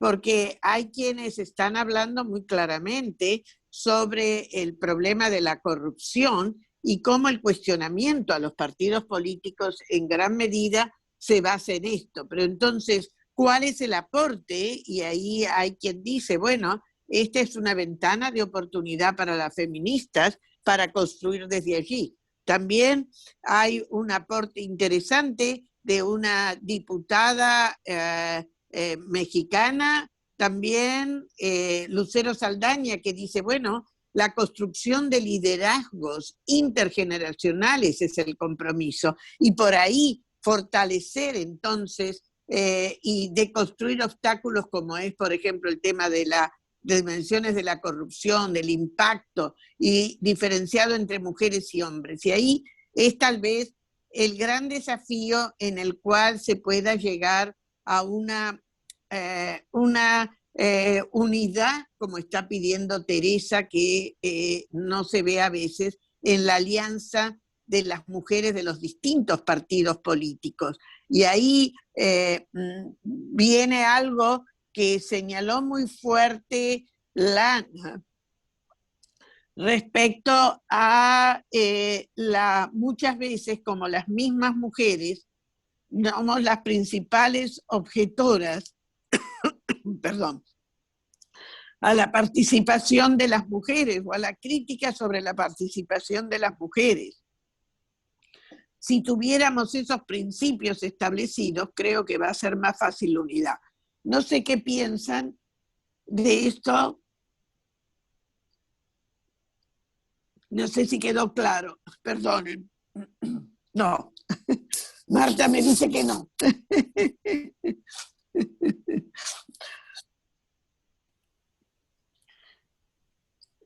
Si quieren mirar en el chat para ver lo que se está diciendo. Sí, respecto... Sí, adelante, Rocío. Hay una pregunta de varias preguntas en realidad sobre las cuotas para jóvenes, indígenas, afro y de las diversidades LGBTQ+. Creo que esa es una pregunta que amerita nuestras opiniones, queridas copanelistas, porque definitivamente si llegamos a lo que estamos hoy con todas las limitaciones, como aquí ha sido señalado, es gracias a las cuotas, a los mecanismos de acción positiva. Y la verdad es que siendo que los partidos en el marco de la crisis de los sistemas políticos y de los partidos no están aplicando ni siquiera, digamos, todos estos avances que tuvimos en varias décadas de lucha, es como, yo sí creo que tiene sentido y que es importante el plantearse las cuotas y que esas cuotas efectivamente puedan ser, digamos, normadas, reguladas no solamente en la ley, sino en los propios estatutos internos de los partidos políticos, que así se regula en algunos países. Pero no es toda la fórmula. Yo creo que la fórmula de la cuota ayuda, pero porque hay otras discriminaciones interseccionales, el tema del acceso a los recursos, al financiamiento de las campañas, porque también es violencia política el hecho que las mujeres jóvenes de las diversidades indígenas, afro, etcétera, no puedan participar. Es parte de esa violencia estructural que persiste en la estructura partidaria y en la forma en cómo está organizada toda la lógica de los partidos. Entonces, enfrentamos ese conjunto de discriminaciones y violencias ante las cuales pues hace falta ir creando mecanismos y formas de irlos resolviendo, ¿no? Yo les invito no sé si Tere o Marta quisieran hablar sobre el tema de las cuotas para estos grupos específicos. A ver, yo escuché lo que decía Marta, me pareció tan interesante, que la paridad, o sea, llegamos de las cuotas a la paridad, pero que la paridad hay que darle densidad y que tal vez, ¿no es cierto?, al interior de la paridad hay que pensar en cuotas para los distintos grupos. Definitivamente, o sea, es evidente que la acción afirmativa ha democratizado, ha hecho que tengamos órganos muchísimo más representativos y que hay que seguirlos usando. Afortunadamente hoy día tenemos una red de politólogas, de cientistas políticas, que son las que diseñaron el sistema para garantizar la paridad de resultado en el órgano, digamos, que hace la Constitución. Entonces tenemos técnicas que están ahí siendo capaces de dibujar, de inventar las maneras para asegurar esa representación. Podríamos imaginar que, ¿no es cierto?, se avance con mecanismos de cuota al interior de la paridad, hacer un sistema mixto, de manera de ir ampliando. En el caso de la representación de pueblos originarios que se alcanzó en Chile, va a ser 1 y 1, es paritario también, es paritario, y eso es un avance porque el trabajo, digamos, para la igualdad de género en los pueblos originarios, ustedes saben que no es fácil, ustedes saben, entronca con el tema de la complementariedad, tiene algunos, digamos, posibilidades de enganche cultural, pero no es fácil porque históricamente han sido los hombres de esos pueblos originarios los voceros. Pero acá en Chile hemos logrado y tenemos unas dirigentes indígenas extraordinarias y unas candidatas que yo espero que sean elegidas porque son un lujo realmente en cuanto a su propia etnia, a su grupo, y en cuanto a mujeres defensoras de la igualdad. Sí, Marta. Sí, Mabel, y Rocío y Tere. Yo efectivamente creo en eso. Creo que ahora que llegamos a la paridad debemos seguir promoviendo estas cuotas o acciones afirmativas, porque al final de cuentas sí ha sido un mecanismo que ha demostrado efectividad en el acceso. Aunque una vez que accedes nos vamos a enfrentar a todos estos retos de los que estamos hablando, ¿no? De ya estando en la paridad. Pero por lo mismo tenemos que seguir empujando que ahora estas acciones afirmativas o cuotas sirvan para otros grupos. En México ya hay una cuota afirmativa obligatoria para mujeres indígenas que sigue siendo muy limitada, pero que permitirá que lleguen mujeres, una representación de mujeres indígenas a la Cámara de Diputados, que además también es paritaria. De los distritos que serán exclusivamente indígenas, tendrán que ir la mitad de mujeres candidatas y la mitad de hombres candidatos para garantizar una representación que todavía es mínima, pero que estará ahí. También hay una cuota para personas con discapacidad que deberá ser paritaria. Hay una cuota para la diversidad sexual que deberá ser paritaria.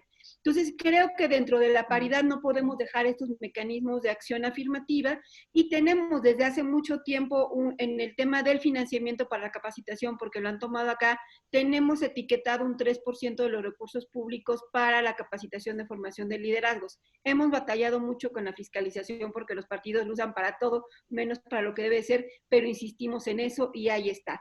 Y también dentro del propio órgano electoral, que es el Instituto Electoral, hace un monitoreo del tema del acceso a los medios de comunicación para que también se pueda garantizar que el acceso de las mujeres a candidatas a los medios de comunicación tenga una representación en esos medios, porque teníamos comerciales que hasta en la voz en off siempre era de hombres. Entonces estamos avanzando en ello. Y además quiero decirles, y qué bueno que esté por acá mi compañera, la diputada Lucero Saldaña.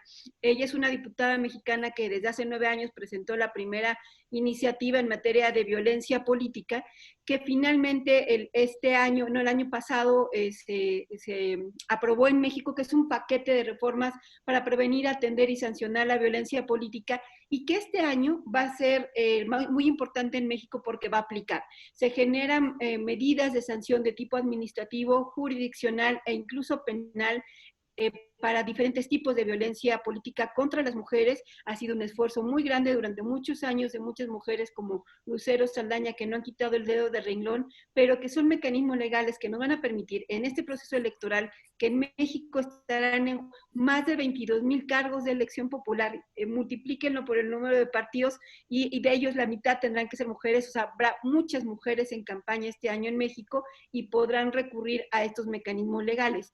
Todavía falta mucho por hacer, pero andamos en esa batalla. Perfecto. No sé, Lana, ¿tú quieres decir algo en este sentido? ¿Cómo ven ustedes el tema de las cuotas y estas cuotas especiales para distintos grupos en Caribe? Mabel, are you guys hearing? Mabel, ¿me escuchan? Yes. Sí, adelante. Sí. I'm not getting, my internet is giving problem. Tengo problemas con internet. ¿Podrías repetirme, Mabel, por favor, la pregunta? Lana, aquí se está planteando la necesidad de tener cuotas para distintos grupos, como son las jóvenes, las mujeres indígenas, las con discapacidad. Y parte de lo que se ha hablado entonces es cómo esas medidas positivas siempre ayudan. Y uno de los conceptos es, bueno, dentro de la paridad que queremos, cómo ahí hacemos valer estas cuotas de representación. Y por eso los ejemplos que recién, no sé si escuchaste a Marta de México, que decía cómo van a inaugurar ahora, en esta elección que van a tener este año, cuotas en que, por ejemplo, para la cuota indígena tiene que estar paritariamente distribuida entre hombres y mujeres, o para los grupos de discapacidad u otros grupos así, de los más olvidados y marginados. Entonces, esto ustedes en el Caribe, donde están con ni siquiera teniendo bien la ley de cuota, ¿cómo lo ven? ¿Cómo lo consideran una posibilidad o es algo que no han considerado?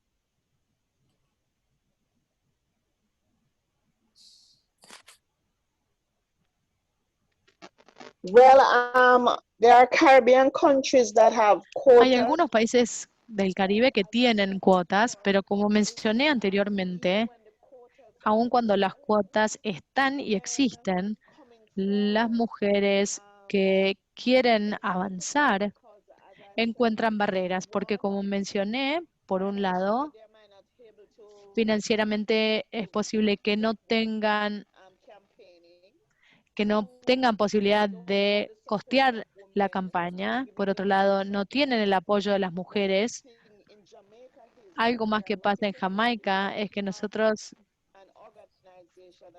tenemos una organización que se llama el Caucus Político, que capacita a las mujeres y las forma a las mujeres para que entren en la política,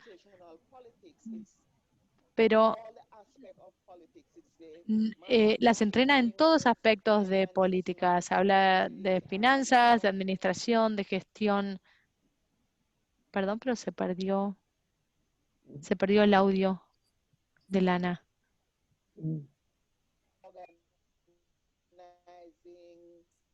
Ahora se escucha muy Ahí bajo. volvió, sí. A ver.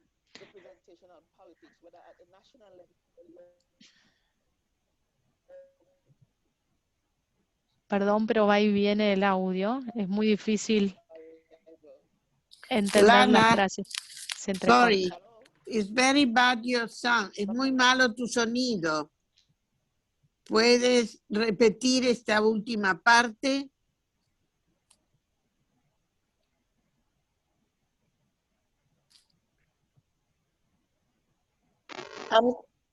I'm saying that in Sí, cómo Jamaica, no. Estaba diciendo que en Jamaica existe una ONG que trabaja con mujeres a nivel nacional y local y las capacita para ser parte de la política, estar representante de la política y en todos los aspectos de las políticas, como marketing, gestión, administración, organización, recaudación de fondos.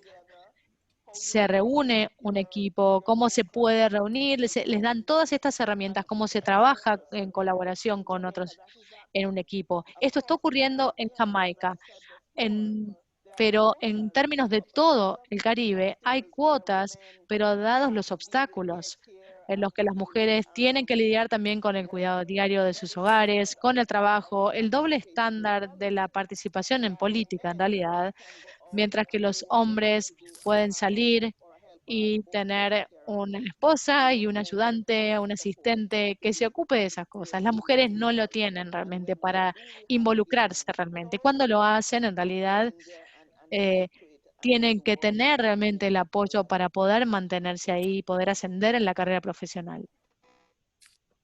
Muy bien, muchas gracias. Hasta ahora, bueno, sale aquí muy claro en Caribe el tema de la limitante que significa para muchas mujeres las políticas, carecer de políticas de cuidados, ¿no? Como se había dicho aquí muy claramente y como este pasa a ser una importante limitante. Pero no sé si respecto a esto que decía Lana, Rocío, Marta, Teresa, ¿tienen algo para agregar en ese sentido?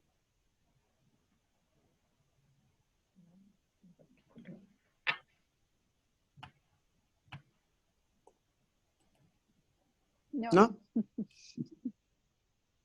Bueno, no sé si han podido ver alguna de las otras preguntas que se planteaban en el chat. Por ejemplo, está quien dice, bueno, hemos conseguido la paridad, pero eso no significa que ahora estamos ocupando cargos de decisión en las cámaras. Es decir, no somos ni presidentas ni autoridades en las comisiones y demás. En ese sentido, ¿qué les merece como reflexión esto? Bueno, que la lucha es larga. Nosotros estamos en este veranito de San Juan, acaba de terminar una presidenta del Senado extraordinaria, la senadora Adriana Muñoz, que ha defendido además a un poder de Estado frente a la intromisión de un presidente horroroso que tenemos. que además generó un espacio para la sociedad civil, que hemos trabajado en una agenda de género en condición de pandemia, y ayer entregó el poder a otra mujer, a otra senadora, presidenta del Senado, así que estamos casi de fiesta, porque además son dos líderes extraordinarias que han estado haciendo frente a un gobierno que tenemos, que es un desgobierno miserable. No se imagina lo que es tener a este señor. Entonces estamos muy bien, y las mujeres han estado peleando por estar en jefatura de comisiones. Tenemos una ventaja, las mujeres somos ordenadas, tenemos algunas cosas por socialización, y muchas veces así digamos, se abren posibilidades por nuestras capacidades para que los señores varones que quieren negociar más cedan ciertos espacios donde efectivamente hay bastante poder. Como dice Foucault, el tema es estar en posiciones de poder y ejercerlo. Tenemos el caso de esta senadora que realmente ha ejercido el poder. Tanto es así que fue a decirle al presidente, ¿no es cierto?, que toda su política respecto de represión a los pueblos originarios, a pueblo mapuche en el sur del país, fue y se lo dijo en una reunión congregada por él, y el presidente a la salida estaba tan enojado que no escuchó, se retiró antes de que la senadora, presidenta del Senado, en el punto de prensa entregara las conclusiones. O sea, a ese nivel de tener que enfrentar el machismo, y de que se puede, cuando se está en posiciones de poder, se ejerce el poder y se puede ejercer con una mirada, digamos, feminista, una mirada de igualdad, de reconocimiento del otro como un igual, y todas esas cosas que son tan buenas que tenemos nosotras. Bueno, aquí en el chat, la diputada Saldaño Pérez de México dice que es fundamental las alianzas entre mujeres de alto nivel de diferentes partidos, sociedad civil, me imagino, sector público y privado. Y bueno, esto creo que este tipo de alianzas es lo que nos ha permitido en algunos países avanzar, pero esto creo que hay que lograrlo y ampliarlo. Por eso me parece que ahí hay también quienes están diciendo, bueno, en México la política indígena, hay una gran violencia contra las mujeres indígenas que se designan y eligen, pero son quienes gobiernan o tienen la posibilidad, el bastión de mando son siempre los varones. Este también es una realidad. Tarsila comentaba el tema de que los partidos y en general la estructura de poder es muy racista y no atenta contra la eliminación del racismo, y eso es parte de lo que tendríamos que estar planteando. Entonces, yo diría que como estamos ya a punto de llegar al final, vamos a hacer una ronda de una síntesis que puede empezar Marta, dándonos una síntesis de, bueno, cuáles serían así las cosas más importantes que le parece a ella que deberíamos abocarnos como feministas interesadas en la participación política de las mujeres. Marta. Gracias. Pues yo creo que es muy importante reconocer que el camino andado por el feminismo para impulsar más mujeres en el espacio de decisión pública es una decisión acertada. Eso ha generado la posibilidad de que cada vez haya más mujeres en los espacios de toma de decisiones y finalmente, en casos como México, llegar a la representación paritaria. Sin duda, cuando llegamos a estos espacios se abren nuevos retos y en esos retos estamos nuevamente abocadas en atenderlos. Sin duda, uno de los principales retos tiene que ver con la violencia política, porque todo lo que se ha hablado con respecto a las limitaciones que tienen las mujeres en los cargos públicos tiene que ver con la violencia política, porque la violencia política al final de cuentas es eso, es la acción o la omisión que busca limitar el ejercicio de los derechos políticos de las mujeres, y visto los derechos políticos como los derechos amplios, no solamente el votar y ser electa, sino también participar y formar parte de todas las decisiones públicas. Y entonces hoy que estamos en estos espacios de decisiones, el principal reto es la violencia política. Coincido con mis compañeras de México que la gran manera de hacerle frente a estos retos siempre ha sido alianzas fuertes y plurales de las mujeres, alianzas muy diversas que nos permitan poner en el centro un objetivo común sobre el cual podamos seguir trabajando y tener clara esa agenda. Creo que eso es lo que nos ha permitido avanzar hasta ahora, y si seguimos aprendiendo del camino andado vamos a poder seguirlo guiando para lo que viene, sabiendo que vamos a encontrar cada vez más resistencias, porque en la medida en la que avanza la representación política de las mujeres, las resistencias van a ser sin duda mucho más fuertes. Y finalmente reconocer que en este camino de la participación política están los espacios formales de toma de decisión, pero tampoco podemos dejar de hablar de todo el trabajo de incidencia política que se hace desde la sociedad civil. Ese es un tema fundamental que tenemos que seguir promoviendo, fortaleciendo, porque el papel de la sociedad civil de incidencia política, de poner la agenda de manera permanente, es lo que nos tiene ahora en este momento en los países de la región discutiendo temas tan importantes y señalando temas que muchas veces las mujeres dentro de los partidos no pueden poner sobre la mesa, y que son las mujeres del movimiento organizado y del movimiento feminista quienes lo están poniendo en la agenda pública. Agradezco muchísimo la oportunidad de haber tenido este espacio de diálogo y de conversación con amigas como Lana, Rocío, por supuesto Mabel y Teresa, y de seguir compartiendo y encontrarnos en este camino para construir juntas en la región, porque pues sabemos que los retos que enfrentamos son muy parecidos y que vamos a encontrar también soluciones comunes. Muchas gracias. Muchas gracias, Marta. ¿Y Teresa o Rocío? ¿Quién toma la posta? Yo puedo tomar la posta. Yo creo totalmente de acuerdo con Marta, comparto plenamente lo que ella plantea.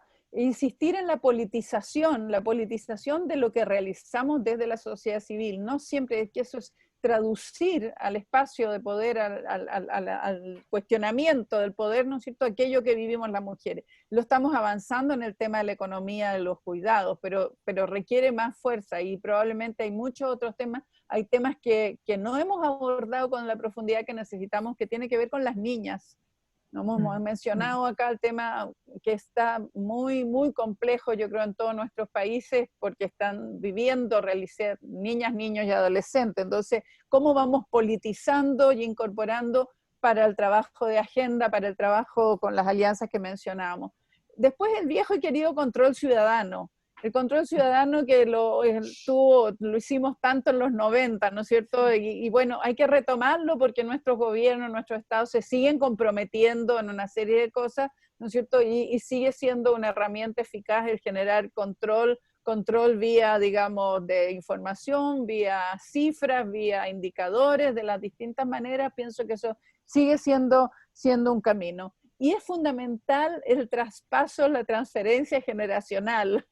Nosotros creo que las que vivimos los 70 y los 80, ¿no es cierto?, que estamos aquí más mayorcitas, tenemos en este minuto una tremenda responsabilidad en transferir y compartir nuestras luchas, nuestra experiencia hacia las más jóvenes.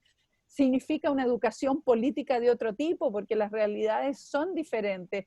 Pero o sea, yo tuve que recetar el otro día en un programa de televisión a tanta candidata que vieran la serie Borgen, porque los temas de la negociación son los que menos conoce la generación más joven de políticas feministas. Entonces hay una tarea que me parece muy interesante, que es, ¿no es cierto?, cómo se avanza en una formación política que es para las alianzas, para los debates, para las negociaciones, y eso, de ahí tenemos una experiencia, yo diría, Rosomabel han estado, digamos, en eso por años, y es necesario, porque eso no te lo enseña nadie, eso solo lo podemos pasar nosotras. Sí.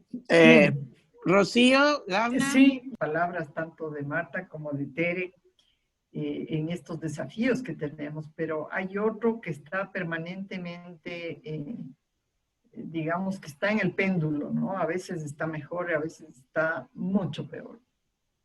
Y es el tema de los mecanismos institucionales para el adelanto de las mujeres en todos nuestros países y en todas las funciones del Estado.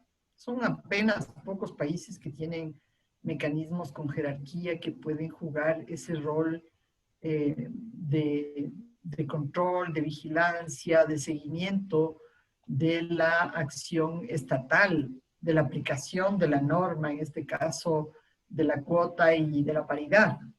Y en el caso de Ecuador, esto es, para nosotras ha sido como muy evidente en los últimos procesos electorales. Un organismo débil, sin una capacidad técnica y política, es como muy difícil que los organismos, el Tribunal, el Consejo Nacional Electoral y el Contencioso Electoral tengan, digamos, una relación igualitaria, una relación que permita realmente ir construyendo esos eslabones que requiere digamos, una variedad de género. Es una gran misión, es una gran tarea, y en materia electoral hay mucho que control ciudadano o de vigilancia necesitamos. Por ejemplo, aquí en el Ecuador ahorita necesitamos ponerle a la normativa de la paridad para la vida de los partidos, para las nuevas elecciones, para todos los procesos, pero también tendremos que ingeniarnos sobre la posibilidad de control ciudadano. Como decían ustedes, necesitamos metas, indicadores, digamos, sistemas de seguimiento que nos permitan realmente ir monitoreando el cumplimiento, porque no cumplen los partidos. Y el sistema electoral no cumple la función de observar a los partidos del cumplimiento de la norma. ¿Quién tiene que hacer eso? Entonces son los mecanismos para el adelanto de la mujer, de las distintas funciones de instituciones del Estado, los que tienen que jugar un rol que por ahora, en el caso de Ecuador, está bastante diezmado, bastante, digamos,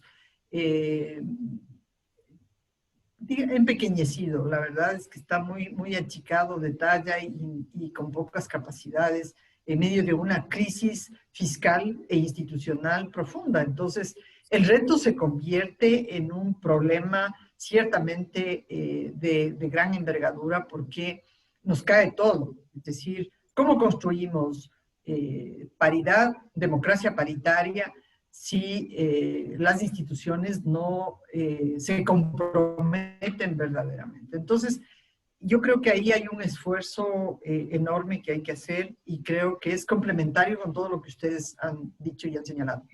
Y agradecerte, Mabel, Tere, Marta, por este lindo espacio, compañeras, a todas las que están en el foro.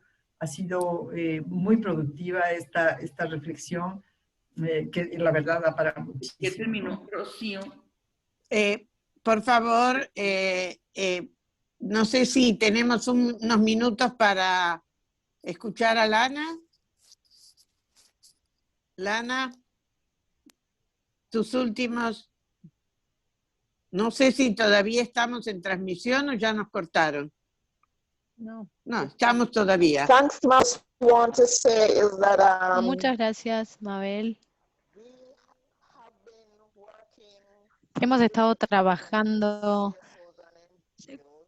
con todas las organizaciones de la sociedad civil y ONGs del IB, y los gobiernos conservadores están tratando de enviar punto de partida, pero aún así hemos trabajado con CARICOM, buscando incorporar a más mujeres en la política. Estamos buscando también cómo lograr el cambio en esas políticas. Hemos estado trabajando también con ONU Mujeres, analizando los problemas que están generando mayor impacto en nosotros. Estamos lográndolo y estamos trabajando. Algo más que quisiera agregar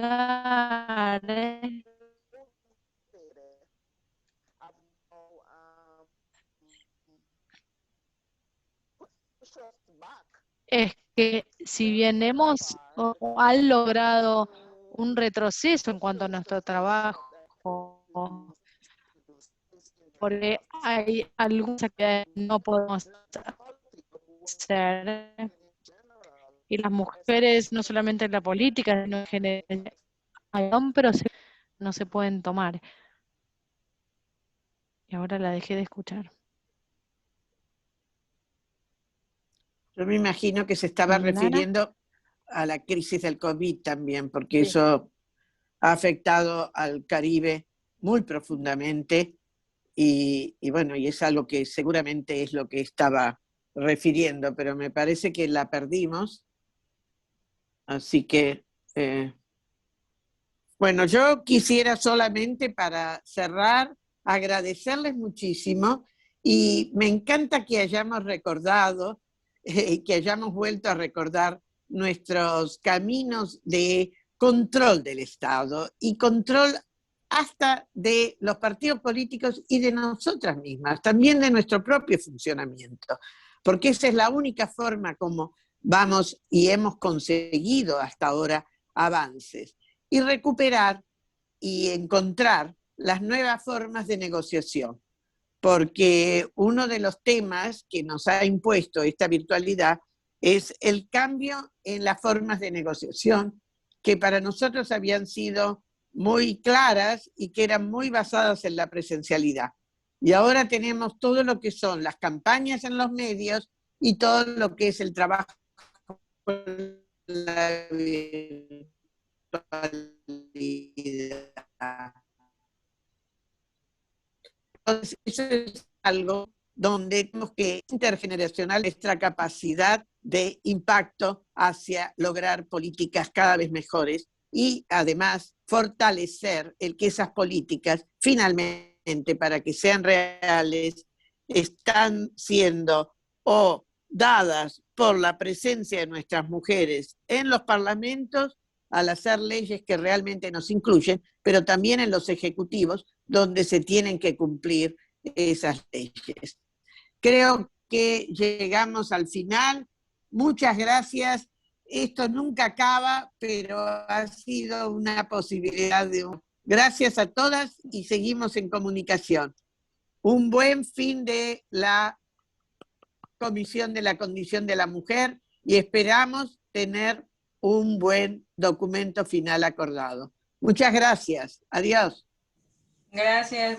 Chao, gracias. Chao. Muchas chao, gracias chao. a todas, qué gusto. Gracias a todas, muchas gracias.